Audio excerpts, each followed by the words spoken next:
First of all, Partha and Shiva, congratulations for organizing such a wonderful event. And thanks for inviting me. I remember last year also, I happened to do the same keynote. I think at that time you were in Chancellery Hotel, isn't it? So I remember meeting some of you. So thanks for having me. So I currently do people supply chain management function for EY GDS, and it's getting more global than GDS. We have around 700 members in people supply chain management, and some of them are sitting in this room. So today I'll be talking on a very important topic, how people supply chain management or workforce management is transforming and what kind of value it brings to the organization. And prior to EY job, I was heading people supply chain management for DXC Technologies, which is a merger of HP and Computer Science Corporation. Like Shiva mentioned, as a leader of this function, I was reporting to CEO Mike Lowry. So I have been working on this domain apart from other areas of talent like core HR, technology. I was doing people supply chain my last 10 years. So you could see the presentation I'm going to make it will capture my 10 years of journey in people supply chain management and what EY is working today and what's the future of workforce management or people supply chain management. Shiva, how much time I have? 45 minutes. So I have a very ambitious slide. I don't know whether I can cover everything, which also have two parts. One is how people supply chain management is transforming. The second part is how AI, generative AI, is transforming people supply chain management. I have two sessions. In the generative AI, I have 3 use cases. I don't know whether I can share all these things in 45 minutes, but I'll try to do a quick overview of both use cases. One is on data science and another one is software engineering. So when it comes to reimagination, I remember last year's session also is recommended a book written by Salim Ismail and Peter Dermentis. The name of the book is called Exponential Organization. That means how do you create exponential value to an enterprise called 10x value. And they studied close to 50 next-gen enterprises, and they looked at market cap or a TSR, which is 10 times than their peers in the industry. So they studied this exponential organization and they create a model, and today they have published Exponential Organization 2.0. Last year I presented 1.0, but I recommend you go, and it's a video, it's available in YouTube, and it's a 3-hour 30 minutes video on how do you build exponential organization. So today I'll be covering the same theme what I discussed last year. How do you create an exponential organization through reimagination of people supply chain management? That's the title I have taken. So there are 3 areas I'm going to focus today. The one is reassessing unit of supply chain management. Today industry is going through reassessing what should be the basic component of people supply chain. Is it headcount? Is it human resources or something different? And with the Gen AI coming in, I've been talking about this concept of skill, will, task and time over the last many years. Now I have confidence I can decode the headcount or the human resources into skills. Will is employee experience or employee morale, and task is the workload they do today, and the time where they spend their time in the corporate. So these 4 things we can crack it. I'll show you one use case on skill. Similarly, I worked on will, task and time. Task also shows small use cases. How can decode a headcount into task? Then how can you really plan the skill, will and task and time as a reimagination of people supply chain management? Then we are working on a concept called creating abundance. You will see one slide. The supply and demand gap is keep on widening in the industry. You take any sector. Only last 2 quarters things are little slow because of economic slowdown, but we will get over this phase in next few quarters. But still the gap between demand and supply is increasing. You can't believe the kind of a gap keep on diverging rather than converging, and how people supply chain management or workforce management leaders can reduce the gap through a theory of abundance. Again, I'm inspired by the book written by Peter Diamandis on creating abundance. So in abundance, if you want to really focus on, you need to focus on skill adjacencies. If you are looking for a same skill set, which we have been historically looking for, you will not find them anymore. For example, if you are looking for hybrids in SAP or ServiceNow, you will not find many people, and even if you find many people, they will be very costly. Unless you look at the adjacency skills. For example, ServiceNow adjacency skill is .NET, and for Hybris adjacency skill is Java. And I will show you a use case of how do you develop future software engineers and future data scientists through adjacency skill analysis. So we have to look at adjacencies and train them in the gap what they have 20 or 30% during onboarding process. So how do you really create abundance through adjacencies? Second one is how do you optimize location? Earlier we used to hire in tier 1, tier 2 cities. Now we need to go to tier 3 and tier 4 cities in India. And EY have tier 2 cities in Trivandrum and Cochin. And the cost differentials in tier 1 and tier 2 cities is around 15%. And when you work on labor economics, it's so important to have that advantage in direct cost of labor. If you put fully loaded cost, it is much beyond. It is close to 25-30. But today's world, fully loaded cost is a little not relevant because of we are not increasing the office space. Whatever the office space we had 3 years back, we still keep on adding people. At that time, for every 100 people, I have 70 seats.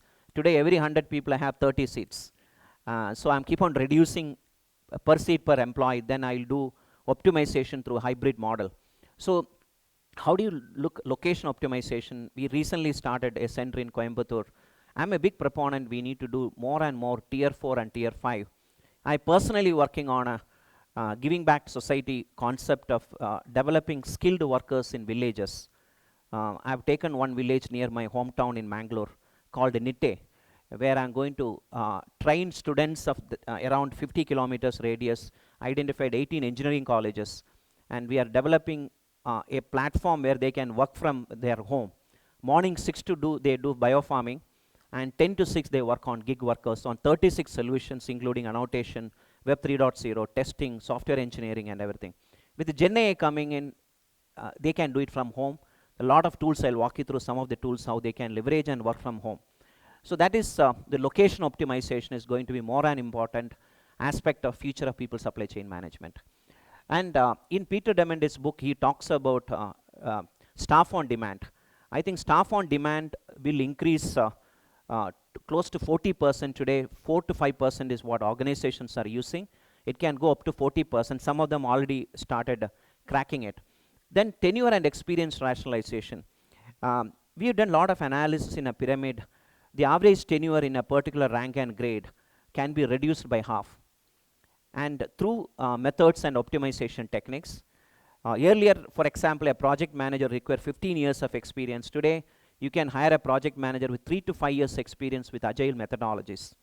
So in India, every year of experience, you pay $2,000 US. I don't know whether you noticed in your compensation positioning. So if you can reduce experience, you can reduce $2,000 per year of experience. But how do you sell it to the organization? How do you ensure that you continue to get similar quality of people and similar skill set by reducing experience is one thing we are doing. There also I'm using an AI engine. I can show some demo at some point of time. Then how do you rationalize qualification, rank, and grade? For example, today, many job doesn't require qualification, which we used to have like engineering, MBA. It can be done by science and arts graduates and diploma holders or less than that. I know HCL did this many years back, +2, but with the Gen AI coming and re-engineering the workload, we can definitely reimagine the experience level, qualification level, as well as rank and grade. When I say rank and grade, some of the jobs were in the middle of the pyramid many years back, it can bring down into the lower of the pyramid. Thanks to industrialization, with the tools like Gen AI as a co-pilot, you don't require that kind of positioning at the middle management, you can bring it down.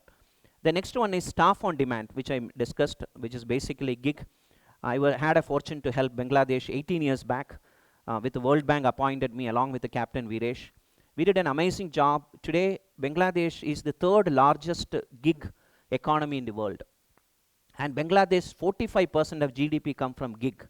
So that similar construct we are helping for Kerala government, as well as Tamil Nadu, and I started working in Karnataka in Nitte.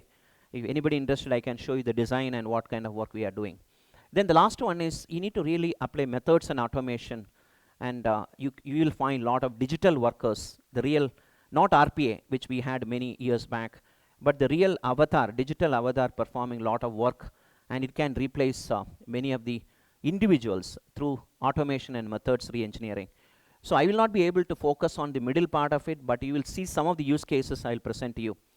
But the last one is tranquilizing 3 important factors for reimagining people's supply chain management. One is the digital technology. The digital technology include things like Gen AI, things like blockchain, things like IoT, things like 3D printing, and metaverse. And of course, the application layer will continue to be there, and many today's new generation application have a digital layer inbuilt in this. But if you look at some legacy application, you don't have a digital layer. You have to build a digital layer using some of the tools what we are talking about it. For example, platforms like SAP, ServiceNow, Google, they are building AI platform within the ERP platform. So that's what you see in the future. You do not have an AI engine on a ERP. The ERP itself have an AI engine to manage the workload end to end. So these are the things we need to focus on: digital technology and data economy. Data economy means all of us sit on tons of data in workforce management and people supply chain management. I'll show you one use cases. There, how do you monetize the data? How do you take the data and make your workflow and your output much and much better? I have a framework called labor economics. I'll give a glimpse today. But for example, my personal life, I do few things, including biofarming. I have 2 farmhouses. I recently tied up with a Pakashala. Those who are in Bangalore, you know, Vasudevadiga. So I have 2 restaurants which I established for him, but he runs it, I don't run it. One of that hotel is called Pakashala Heritage, which is in Uttarahalli where I live. So I'm putting a small solution for him. Look at in number of customers walking into a restaurant, and they have video everywhere, and they have billing data.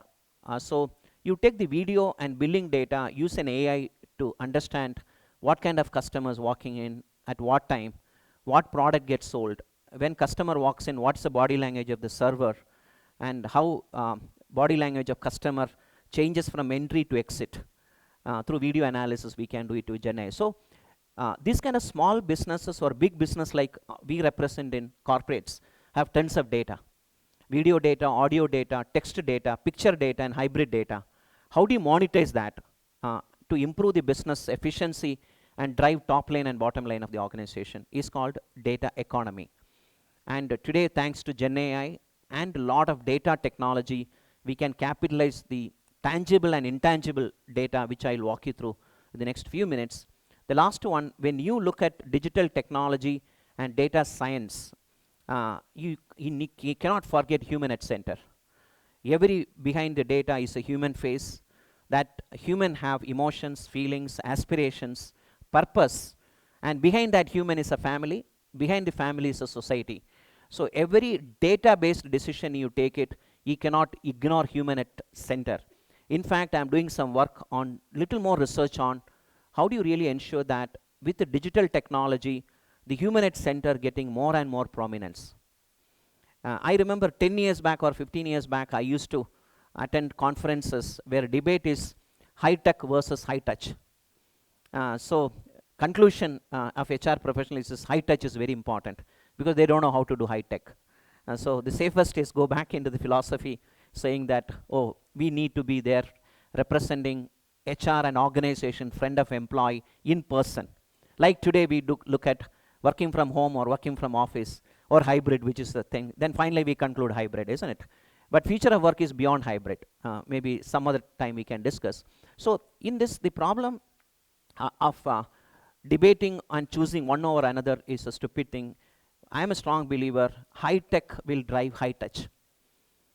Using today's technology, you can touch employees emotionally and rationally. And that concept is called mass personalization through technology. That concept is called customer grade employee experience. Like if you go into Amazon, Amazon can detect you. it know what you purchased, it has your address, it have your credit card details, you have to press the button to pay it. So when employee touch any technology for self-services, the technology will recognize that individual as a person who has an aspiration, who has a need, who has a purpose, and who has a family behind him, and he represents a community and society. That mass personalization using technology is called human at center. And that's a great topic to research. Lot can be done using Gen AI, the human at center concept, with the personalizing employee experience and aspirations and purpose. That's an agenda, but again, interest of time, I don't know how much I can cover, but I've kept the deck on all this with use cases. How it sounds? Okay? Okay, now let me deep into some of the aspect of it. I can't, nowadays I don't start any session on workforce management on HR without this slide. Like both Partha and Shiva mentioned, every leader, every organization, every CXO should focus on TSR, total shareholders return. And you can say, or another metric can be what he called the valuation of the company. So I always quote, when I was in Britannia, when I joined as a CIO and CHRO, the stock price was 480 rupees. When I left, it was 6,400. 14 times we created valuation of the firm, market cap. So TSR is a main concept called total shareholders return. Total shareholders return is defined by 4 important factors for a CEO and CXOs. If a workforce management leader is a CXO, he also accountable for these 4 things. What are these 4 things? First one is revenue. You need to constantly improve the revenue of the firm. And if you improve the revenue, say 15%, 20%, you are going to create more value for the enterprise. The second one is you need to improve the EBITDA of the firm or profitability. And you need to constantly improve the profitability to improve the market cap and TSR. Third one is cash flow. Whatever you create net revenue in a quarter, at the end of the quarter, that should be in the bank. That means you have to manage payables and receivables. Like GE does it, delay the payables and collect the receivables yesterday, then you can create a positive cash flow, more than net revenue in the bank. The third one is employee experiences. How do you drive employee experiences, and how do you monetize employee experiences through customer experiences and create a greater value? Those who are interested to know more about it, there's an excellent book called Ultimate Question 2.0, written by Bain. They talks about case studies on how customer experience drive greater revenue and greater margin, and how employee experience drive greater customer experience. And they call it as a chapter called Chemistry of Enthusiasm. How do you drive that chemistry of enthusiasm between customer and employees and create a greater value is a very scientific today.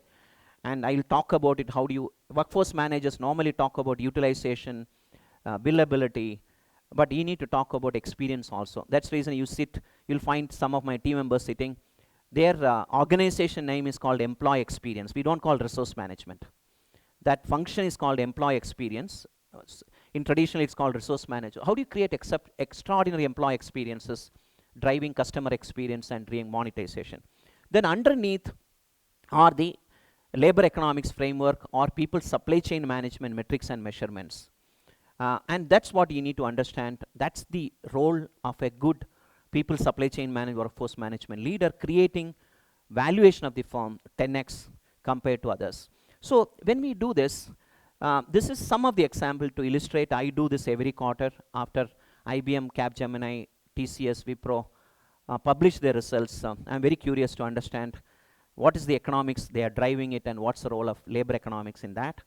And just to say, Accenture revenue per employee is 83.5 K US dollars in the last quarter, and their operating income per employee, that's profitability per employee, notional is 12.7 K US dollars. And the crux of this story is TCS market cap is $180 billion with a revenue of $30 billion, 6 times, 6x. Accenture revenue $60 billion, market cap is close to 180, 3x. How did TCS crack it? The crux of there is people supply chain management. So then I do some analysis of quarter by quarter results. What kind of supply chain decision they have taken, what kind of workforce optimization levers they impacted. I do analysis, so it arounds employee pyramid rationalization, it is around bench capacity management, it's about workforce optimization, it is around increasing internal talent mobility, it is around optimizing project delivery using AI and automation, it's around reducing workplace cost or indirect cost, and hiring in low-cost offshore centers. All these are levers of labor economics. So I study this to create a model. How do these companies do it? Now I tied up with an AI engine called a Drop. They do this study, and I asked them to do a study of last 10 years, quarter by quarter, and understand what kind of interventions make this organization to create greater TSR value or market cap for the organization. Then I can do that. So this is what you do as people supply chain managers, creating total shareholders value through labor economics. You are with me? Now I'll show you a model. How do you do this? I'm also writing a book, most probably planning to, next 2 months it will be ready. So this is the crux of people supply chain management. I showed this to many times to this forum.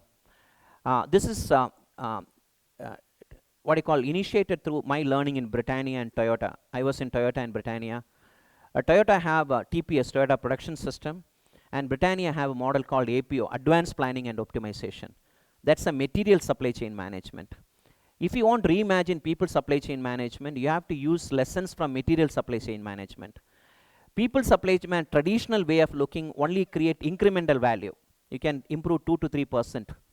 But if you're looking for exponential value, 10x value, you need to learn lessons from other domain and apply. I'll give you examples. Amazon Prime, same day delivery. Can you make same day offer? I'm not telling same day joining. You get a requisition, you say before 12 o'clock, I will make an offer before night 12 o'clock. So can you take that kind of a logistics in human resources?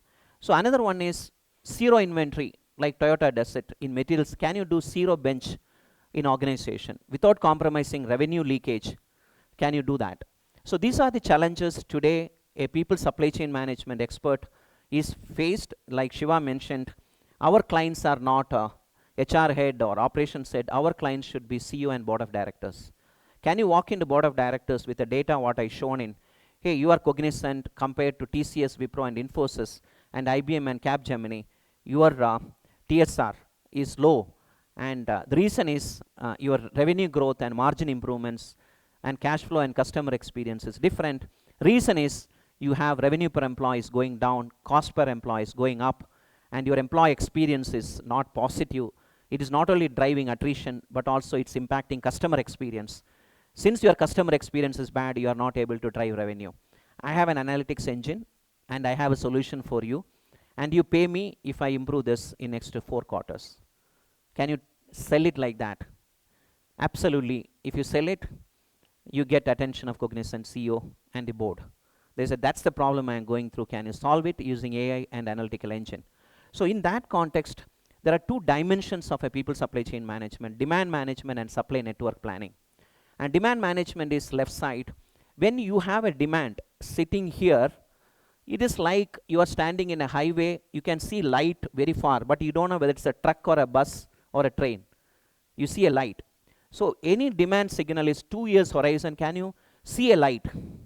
Then as the demand comes closer, then you get into operational workforce planning. The first one is called strategic workforce planning. Then it moves closer, then oh, now it's a truck. I could see. Then I don't know still that truck is Mercedes or a Tata truck or I don't know. Then it comes very close called tactical workforce planning. Now it's a Mercedes. Now I know what skills it's required, that demand, what is the revenue expectation of that demand, what's the cost I need to hire, I have visibility. So the demand management moves from strategic to operational to tactical. When the demand sit here, it's called feature due. It's not at date of joining, it's not started. The demand gets here, the date of joining is passed, then you lose revenue. But when demand sits outside is future due. When demand sits inside is past due, you are losing revenue. Then comes supply side of it. You have many suppliers here, temp resources, college graduates, lateral hiring, and many more. When supply sits outside, As the demand moves closer, the supply also need to move closer. You can build an algorithm to do that. That's what I am working on that. Then you say that you onboarded the resources here, but the problem is you are not recurring revenue. You are incurring cost. But how soon I can put a demand and the resources together, we call it time to billability. Then the resource started getting revenue for me. Then you started worrying about profitability is right or not. So up to a person sitting here, your worry is, it's a cost, can I get revenue? When person started getting revenue, your challenge is, how do I improve profitability per that demand year over year? So your job is not done once you put that position, isn't it? Your job is not done. You constantly look at how do you optimize the profitability is very, very important.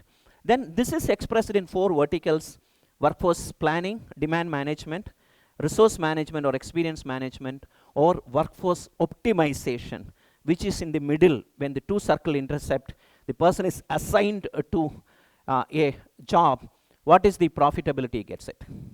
So that is the subject matter of people supply chain management.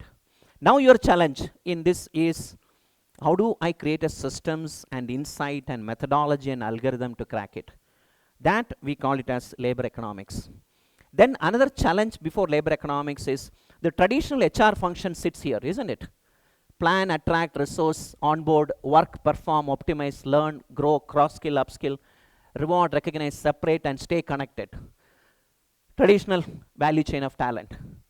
But you, workforce management, focus on demand plan, workforce planning, demand management, resource optimize. How do you integrate these 2 functions into one common function? Because both functions subject matter is people. Their aspiration, their growth, their engagement, their skills is the subject matter. How do you integrate these 2 is what this slide shows about. How do workforce management and human resources come together into one integrated platform? And how can technology and data science and AI can help you to do that? Make sense?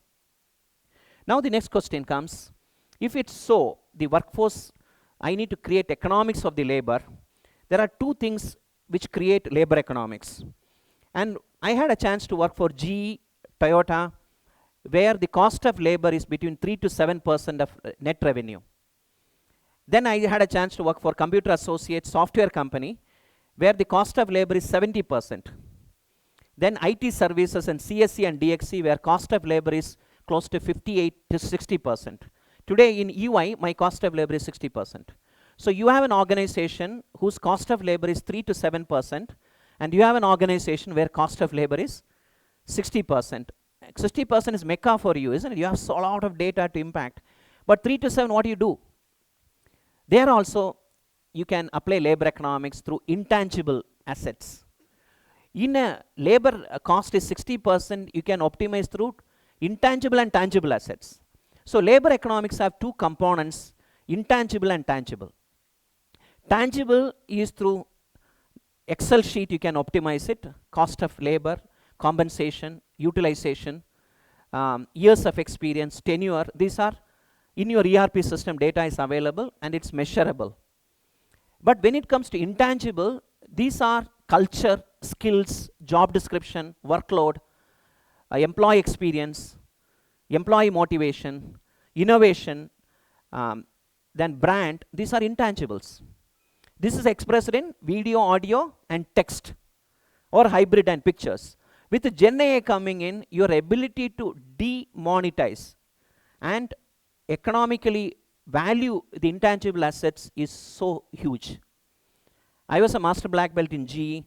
Many number of projects I have done it is on intangible.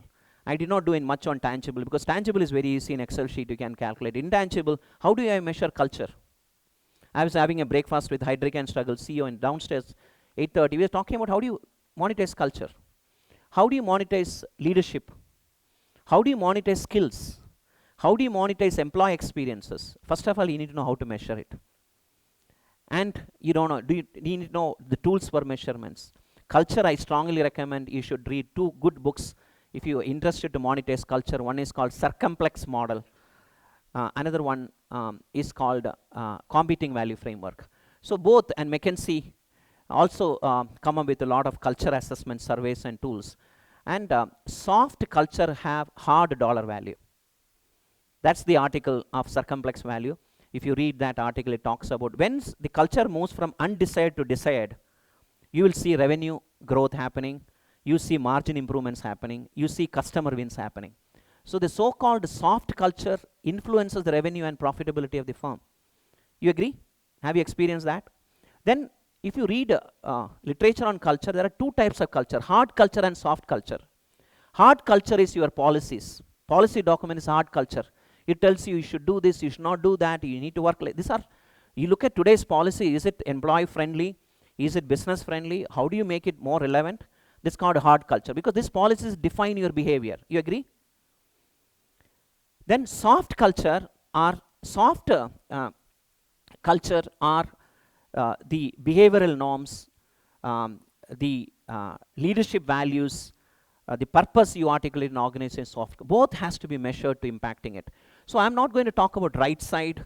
We are doing a lot of work. That's my passion. With Gen AI coming in, this is very easy because Gen AI work on content. Content retrieval, content editing, and content processing. What is this content? All the content are unstructured content, which is sitting in millions of databases in form of video, audio, and text and pictures and hybrid. How do you do that? We are working a lot on that. Now, coming back into these are how we explain. I'll just quickly.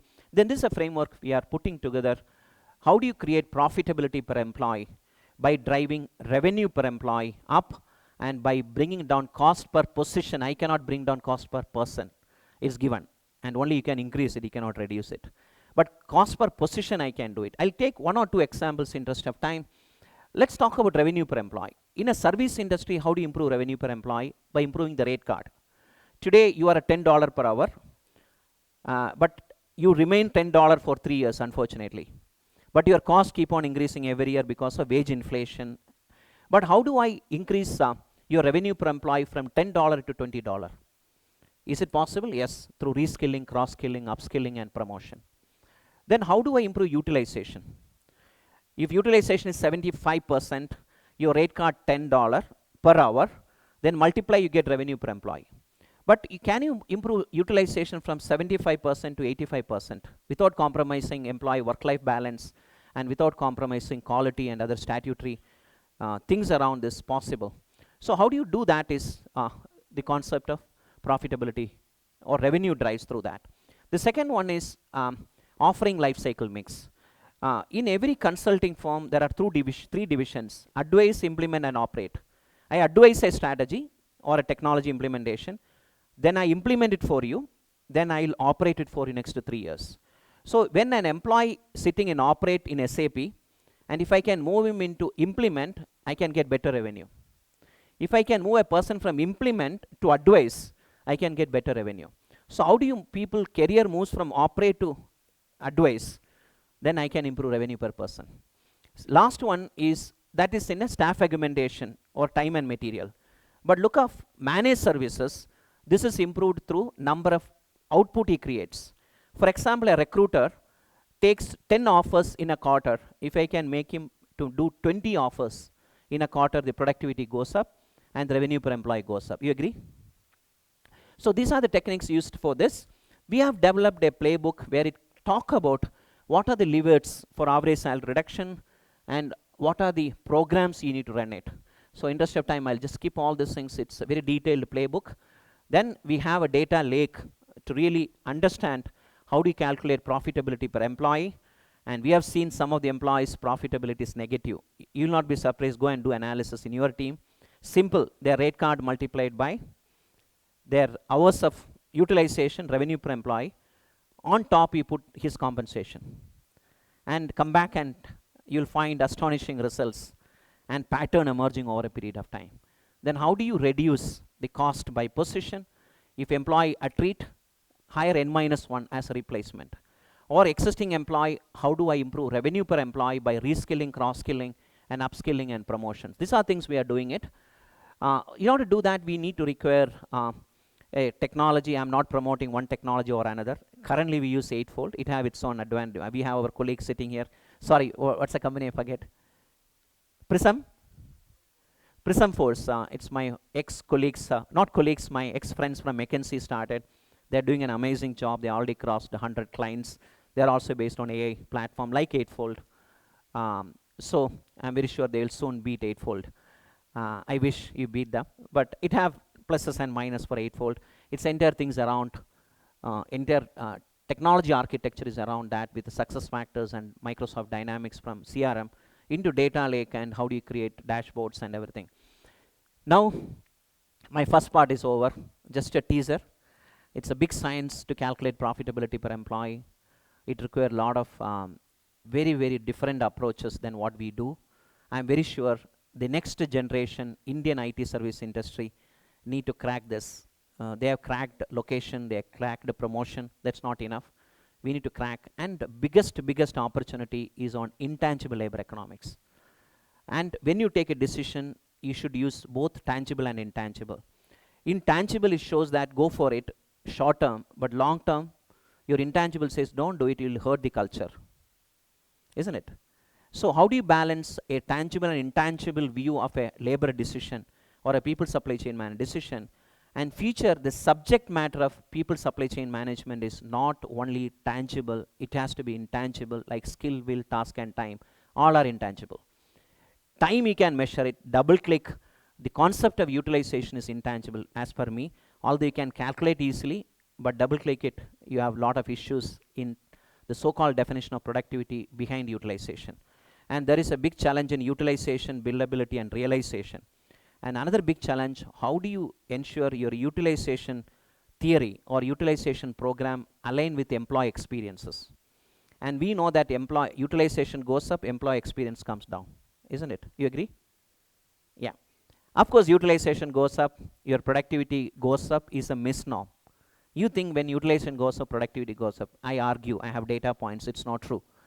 So how do you balance productivity, utilization, rewards, and wellness using AI engine? And I also seen the higher increments you are given to people who are high utilization. You agree? Have you done that analysis? That's the mindset of the people.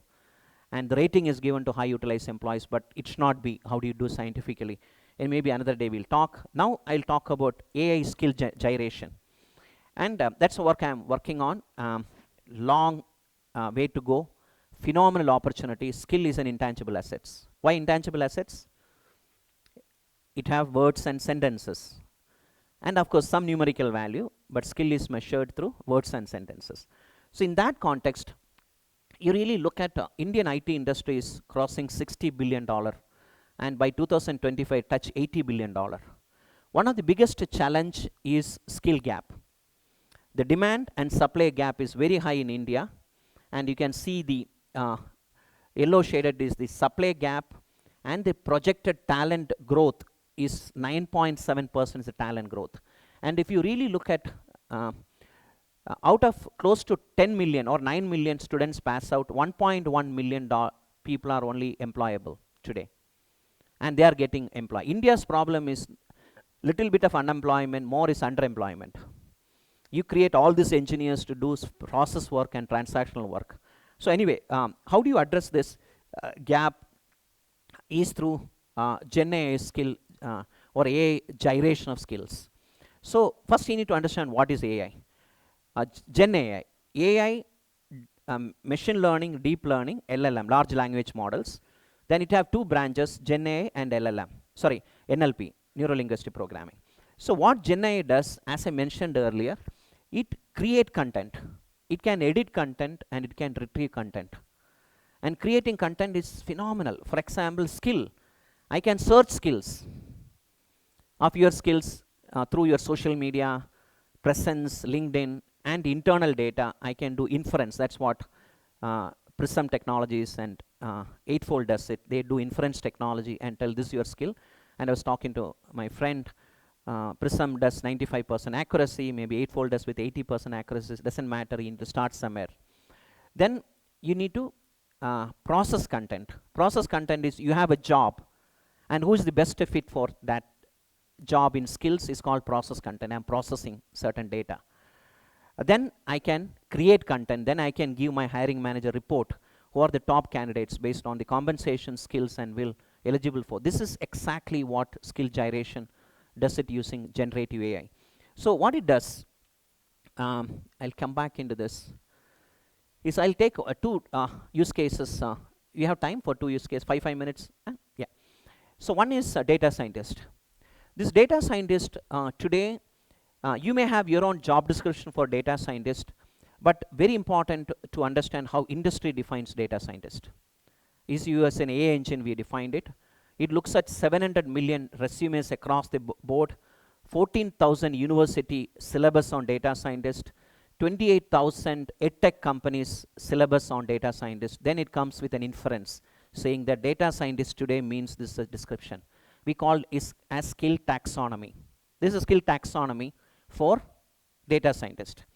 Then you need to understand we have use cases. If this is a taxonomy, I can ask my engine how many data scientists I have in India. So it gives Bangalore, Chennai. Then it shows you what is the experience level of data scientist. It gives me what is the growth of data scientists in that marketplace, CAGR the last 3 years.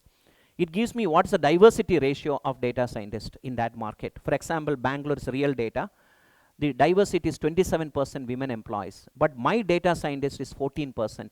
Then I challenge my business leaders saying that, why are you not hiring more diversity candidate? Earlier I could not do it because I don't know what does the market look like. Then my average salary of data scientist in Bangalore is 23K US dollars.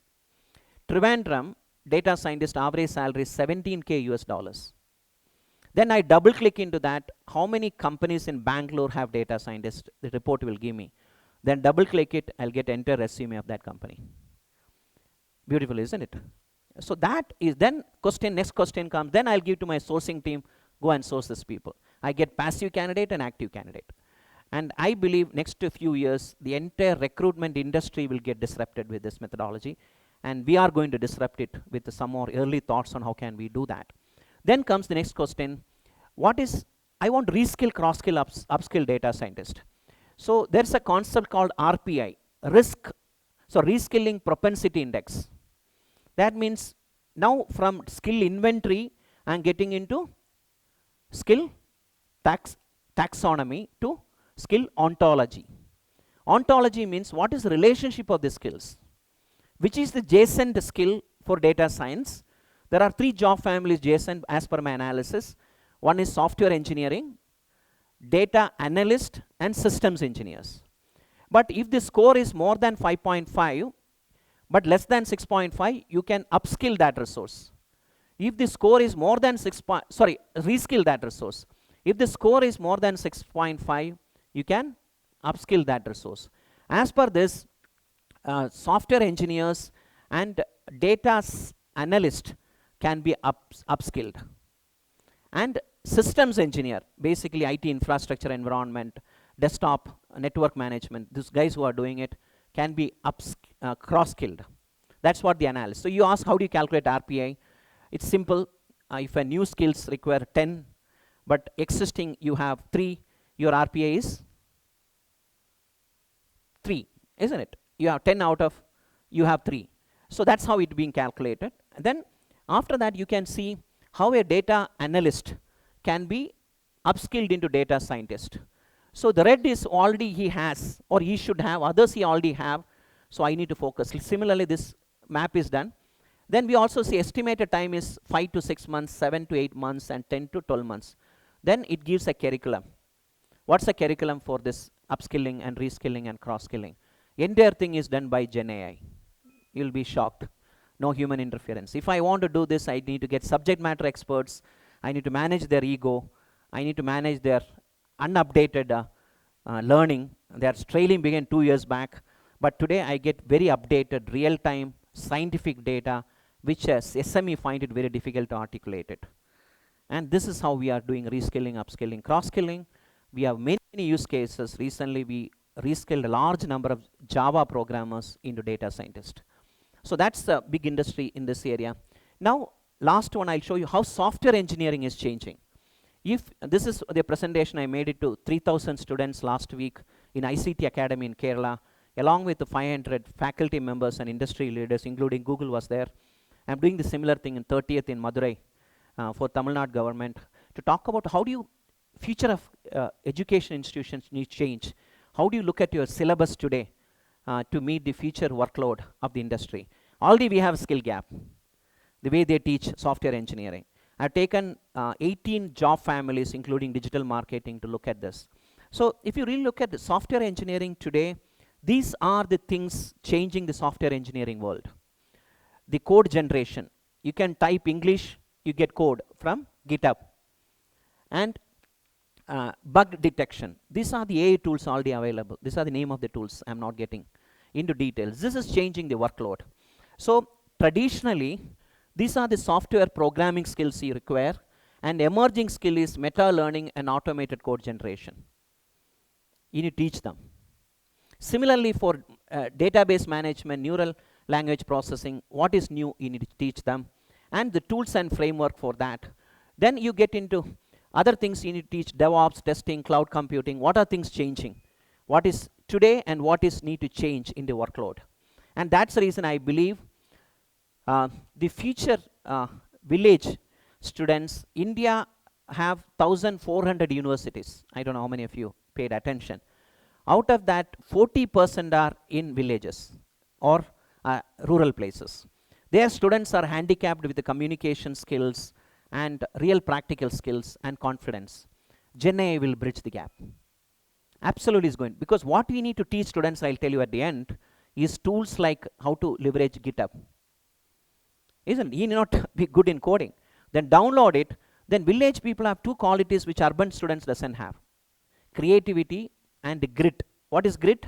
Purpose and perseverance. Again, read a book written by Angelina Duckworth called Grit, and she did a lot of work in Western Academy of Military Academy, North Point in US, and North Point used to hire people with brilliance, educational brilliance, but they had an attrition of 60%.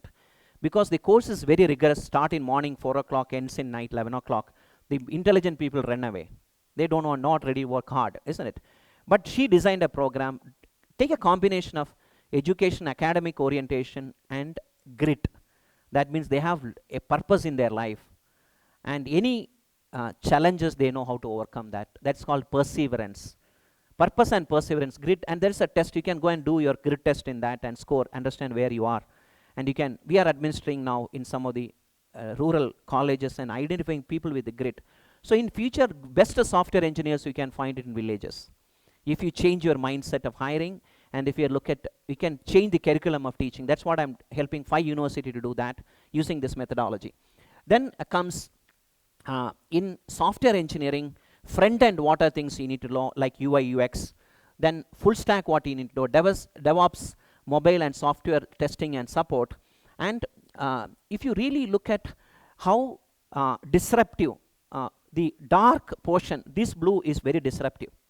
This will go away in task or workload.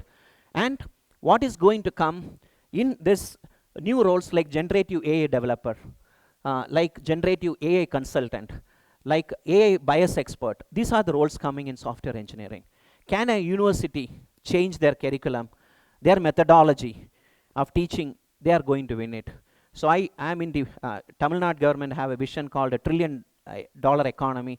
I am agreed to advise them on talent strategy to get that $1 trillion using my knowledge on research on what I have done over 10 years in supply chain management with the new Gen A. In EY, they appointed me as a global Gen A lead for all the, we have a program called Transform EY. That means how do you transform EY using Gen A, job families, skilling and everything, and take it to customer as a customer zero and sell it as a solution through our workforce advisory. So this is software engineering. Existing workload will change in new workload.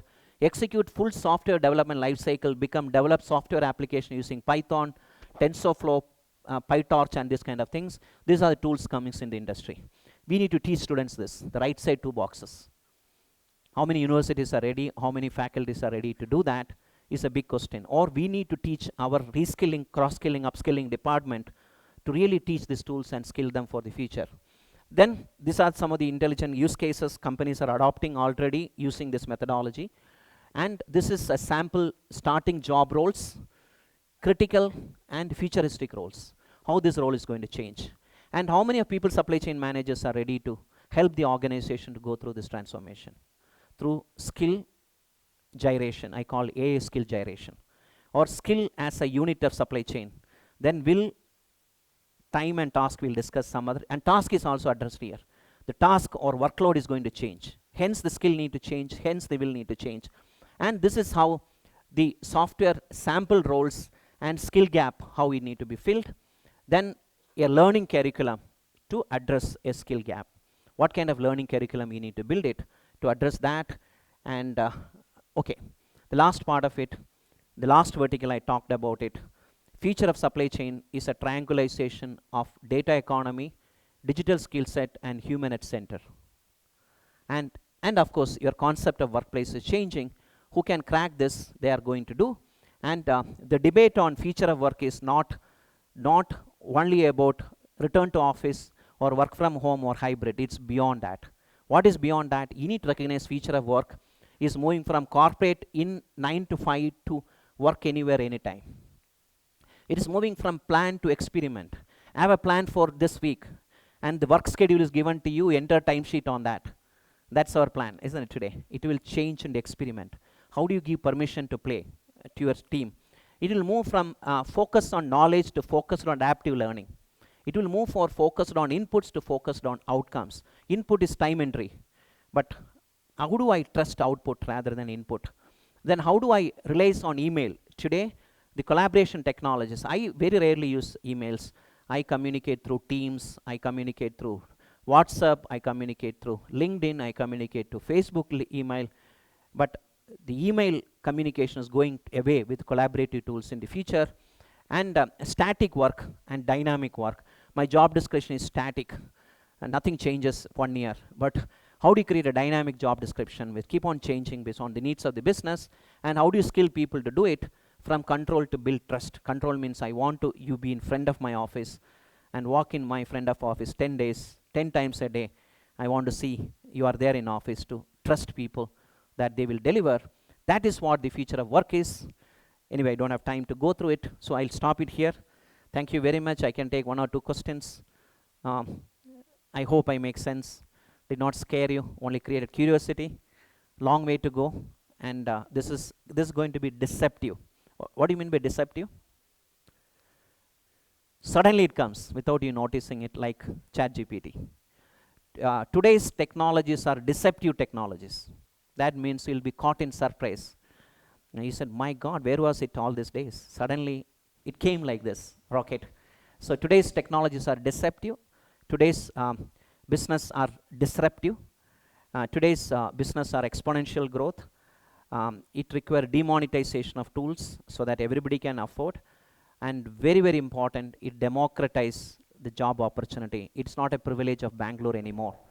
A guy sitting in Bangalore, where I come from, create endless job opportunities. My mass transformative purpose. That means how do you create this soul of rural India and put in a body of digital India? That if we can crack it, all the freebies what politicians do will go away. Because people live in job, they will revitalize their village, rural economy, agriculture, and all these things. That's my personal purpose. I'm doing a lot of work around this. Those who want to join, you can always write to me. We can work together to do that. Okay, thank you very much. Yeah.